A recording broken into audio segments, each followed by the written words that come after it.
Hi, good evening. It's December 1st, 2017.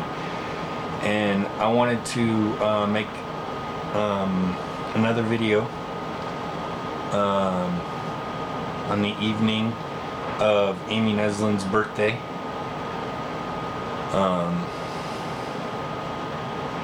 Amy Neslin was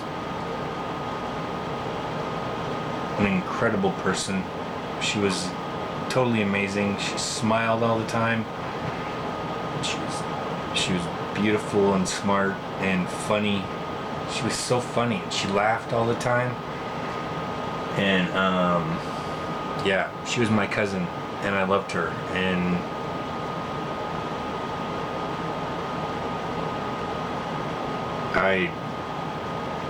she left us. She left us more than 12 years ago. Yeah. Well, wait. No. It would actually be less than 12 years ago. No, it would be more.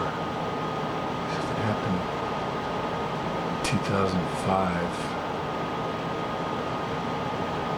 Happened June 24th, 2005.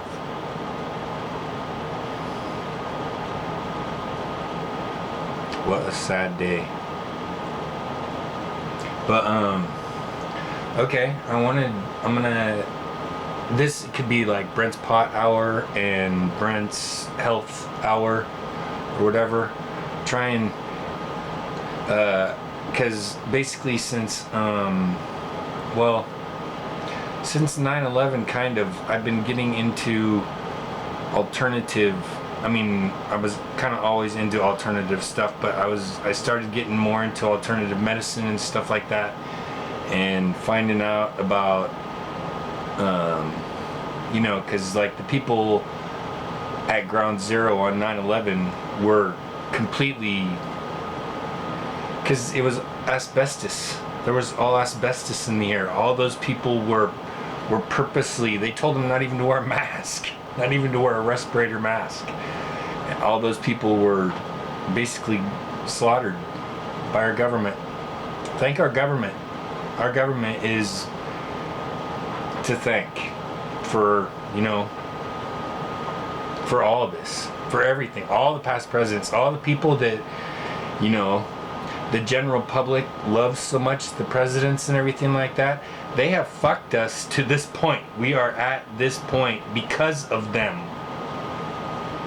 None of the presidents ever, probably not even Kennedy, none of the presidents have ever done us good.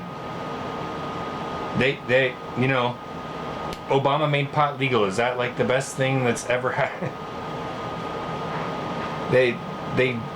They have stolen from us, and now, I mean, GE's going bankrupt, and GE is the one that made the nuclear reactor in Fukushima that blew up, and I mean, GE is, here, Tecate, Diablo, these are my favorite kind, well, sometimes they're my favorite kind of beer. They don't really taste like beer though. So, but it's good. Essential water is clean. Coffee, instant coffee with creamer. I've stopped putting all the other stuff in it for a minute, like hot chocolate and this other stuff that I mix up. But just wanted to see what my body actually looks like, because it should be healthy. I wanted to advertise Whole Foods, like pretzels. I put mustard on top of them, mustard powder on top of my pretzels. But Whole Foods, if you go to Winco in the back, they have the Whole Foods section in it, or it's right behind the produce. It's my favorite place in the store. You can get as much as you want of stuff, and it's just better. It's cheaper, I think. I don't know, because you're getting the exact amount that you want. You're not getting all the wrapping. like peanut butter pretzels and regular pretzels. And they have cheese and crackers. I mean, they have all kinds of spices and everything like that. And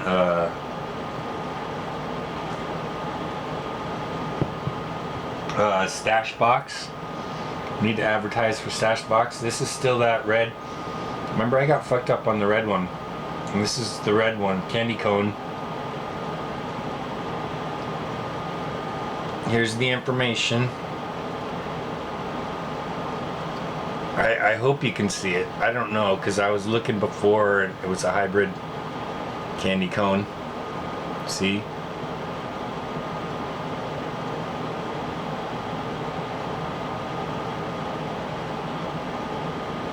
Well, it's this. I've been saving this for a couple days because I wanted to try and take a couple days off from smoking joints. But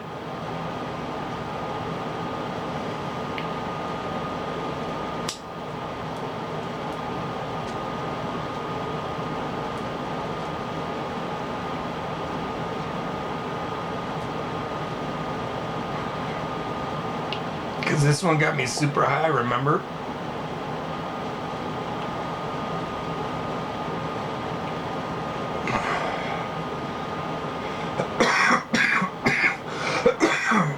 I haven't been, well, that's not true, I have been partly smoking, but I haven't really been smoking today just because I wanted to try and wean off a little bit, you know?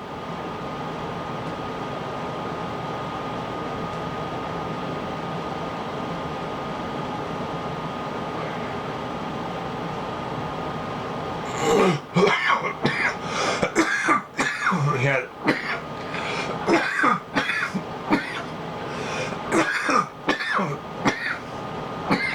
Just a really good way to mellow out.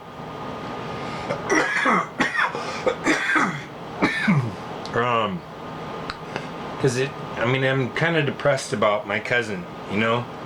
I mean, people in Enumclaw, people in Kent knew her, people in Gig Harbor knew her. I mean, I am pretty sure that Trey Gowdy contacted me and he knew her. Trey Gowdy knew her. I mean, people knew Amy. Amy was very popular everywhere around the world, really.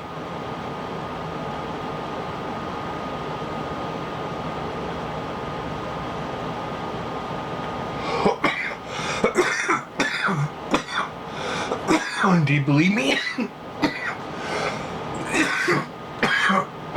Do you believe me? That Amy's parents killed her? Do you believe me that Amy told me every time she saw me? Every time she saw me, she told me that her parents were gonna kill her. Every time she saw me. After the first time she saw me and told me in '98. I remember exactly where I remember exactly where I was. I remember exactly everything. We were in the driveway. I was looking up at this shed, right? They had a blacktop driveway, and I was looking up at this shed, and Amy's like, my parents are talking about killing me. First I laughed.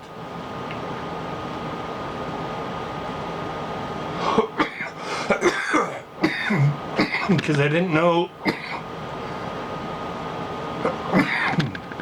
if I believed her.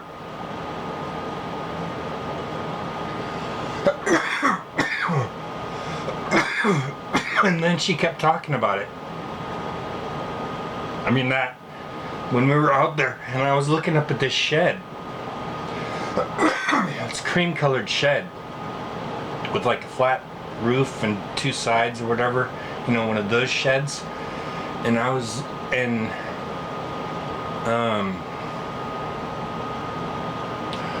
see, we were like up the driveway a little bit, and looking down was their beach house, right? And The garage had an upstairs. Because the garage was in the front of the house or whatever, and the garage had an upstairs, and Amy lived above the garage. So, but I was over there, and she was telling me this, and I mean, I didn't know what, and I asked her, I said, can we go away? I want to take you away. I told her. I said it. She said, we'd run out of money. I can't get away. She told me she couldn't get away. She knew what was going to happen and she couldn't stop it. And there was nothing I could do. And I was thinking, this is going to hurt. This is really going to hurt. When Amy's gone,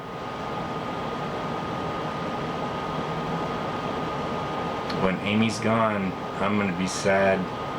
I thought I'd be sad forever. I really did. I thought I would be sad forever.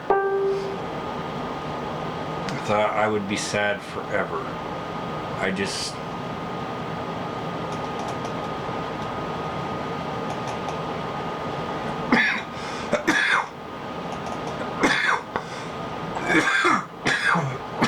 Amy was...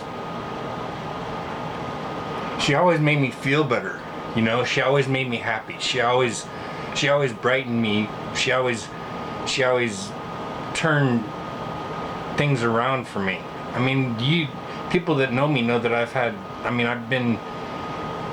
dealt with depression a lot during my life. I think I put myself through all this depression. I don't know exactly where it came from or why or whatever, but I started getting depressed when I was younger, and then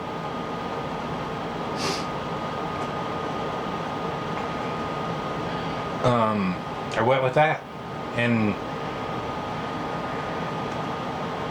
Amy always made me happy. Amy always brightened my day. Amy always made me smile. Amy she was beautiful, and she was just so funny, and she was always happy, and I just loved her. I just totally loved her. She never did wrong to me. I just don't see her as bad at all. And she told me in '98 when I was in the driveway, she told me, my parents talk about killing me all the time. My parents are planning on killing me. And I don't know. I didn't know what to do. And I just thought, well, I'll just wait and see, because if she dies, then I know who did it.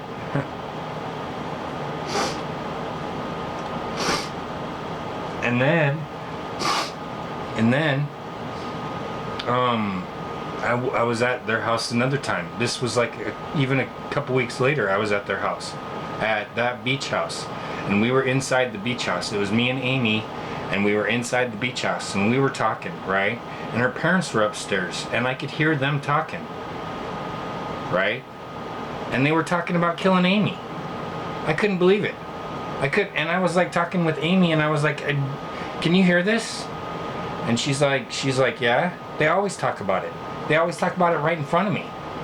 And I was like, so me and Amy were just sitting there talking about it. We were just talking about all this other stuff. And she's like, we've killed a lot of people. We've killed a lot of people. And they're planning on killing me. And I said, why? And I don't know if I forget or what she said, but it seems like it's stuck out.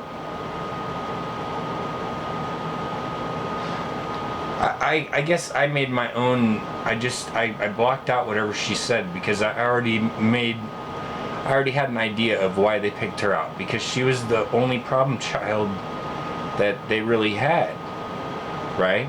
But she wasn't a problem child. I mean, she was just like me. She just wanted to experience life a little bit, and you know, she went with things, and she trusted her friends.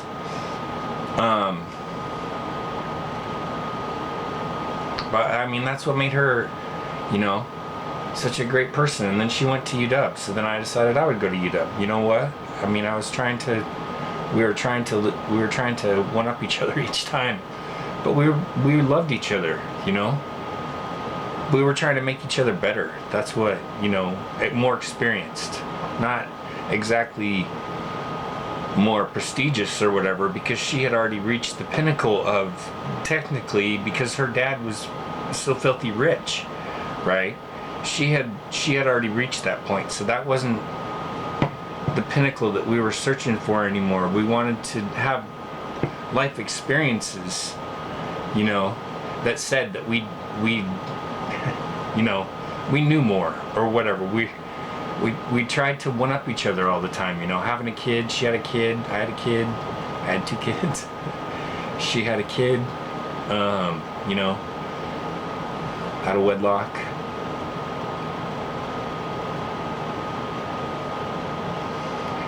I mean, she was just, you know, a late starter. She was just, you know, I mean, it was basically like 25 before either one of us really started to do anything that mattered, you know, make decisions that made things better for us. I just miss her. I miss her. I miss her so much.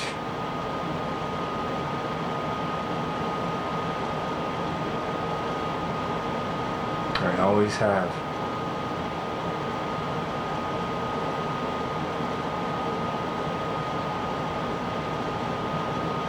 I loved Amy Neslin. I loved Amy Neslin like no other person ever. I loved Amy Neslin. I mean, I grew up with her. We always played. We just always had fun, you know? We got drunk together the first time. She got drunk. Yeah. And so, I mean, so did I. And we went down to her neighbor's house. We went to school with. I forget his name. But we went in their garage. We were playing on their swing set, I think. I mean, we were only, I don't remember, 8, 10, 13. How old were we?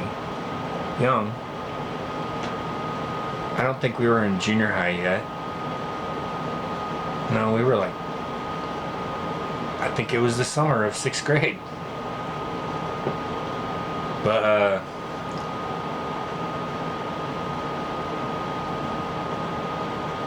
I miss her. And I want the people who took her to be held accountable. Because it frustrates me that she's not here. She was like the main thing that made it worth my while for me. You know?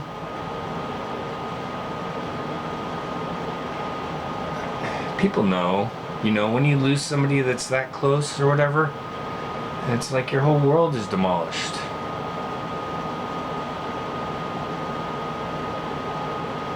And because she told me it was gonna happen, and I was just waiting for it to happen, and I wasn't, and I didn't want it to really happen. I never wanted it to happen, and then it did. But I never wanted it to happen.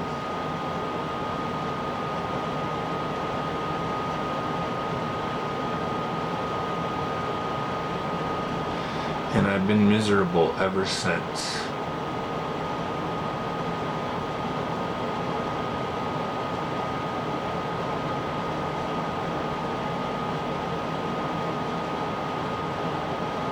I just can't get over it.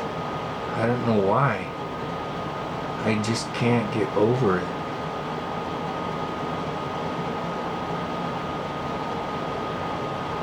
I just cannot get over it.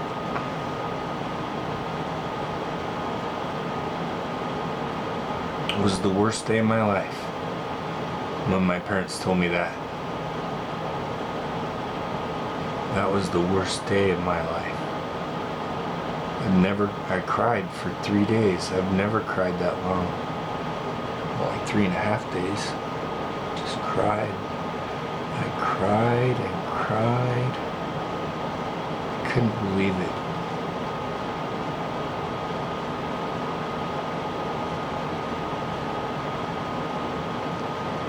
And then I forgot.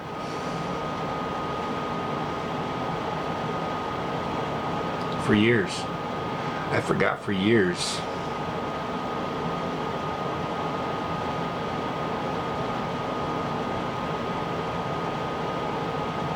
And then Kim brought me a contract to Lucifer when I was working at HRD.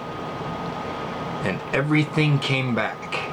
All the memories came back to me. I don't have any idea why.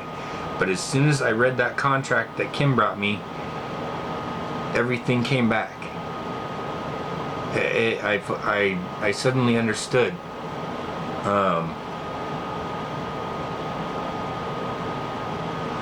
I suddenly remembered and understood that I was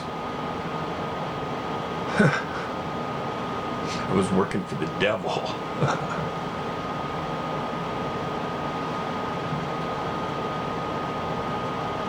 I was working for one of the people on earth that I hate the most. And I have a lot of hate for a lot of people, which is my own personal thing, and I don't mind harboring my own hate, because it's a lot easier to hate than it is to love, you know. I just don't want to love anymore. I just want to save that until I get to heaven. And because I've been let down, you know. And then Amy dying, I mean, you took the only person on earth that I could really trust, that I really felt like I trusted, you know. And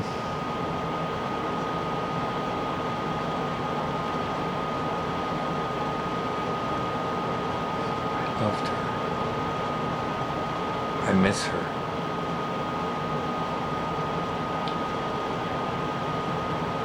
I really miss her.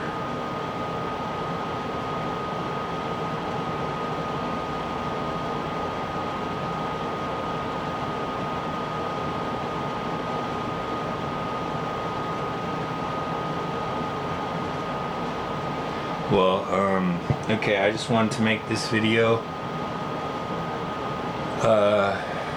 on the night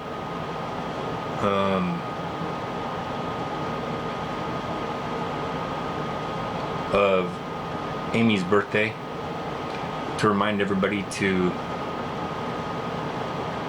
say your prayers for Amy. Just say a prayer for Amy. Maybe someday she'll come back. Maybe someday she'll take me. She could take me. I'd rather leave. It's kind of getting radioactive down here. It's getting very radioactive. It's getting radioactive down here. I hope you all know that, right? We're all in common on this knowledge, right? It's getting radioactive down here. I mean, we don't know it yet, but we will. So, yeah. Pray that God returns soon. Pray that God returns soon. Let's get everyone on the earth to worship God and pray that God returns soon. So, have a good night and sleep well.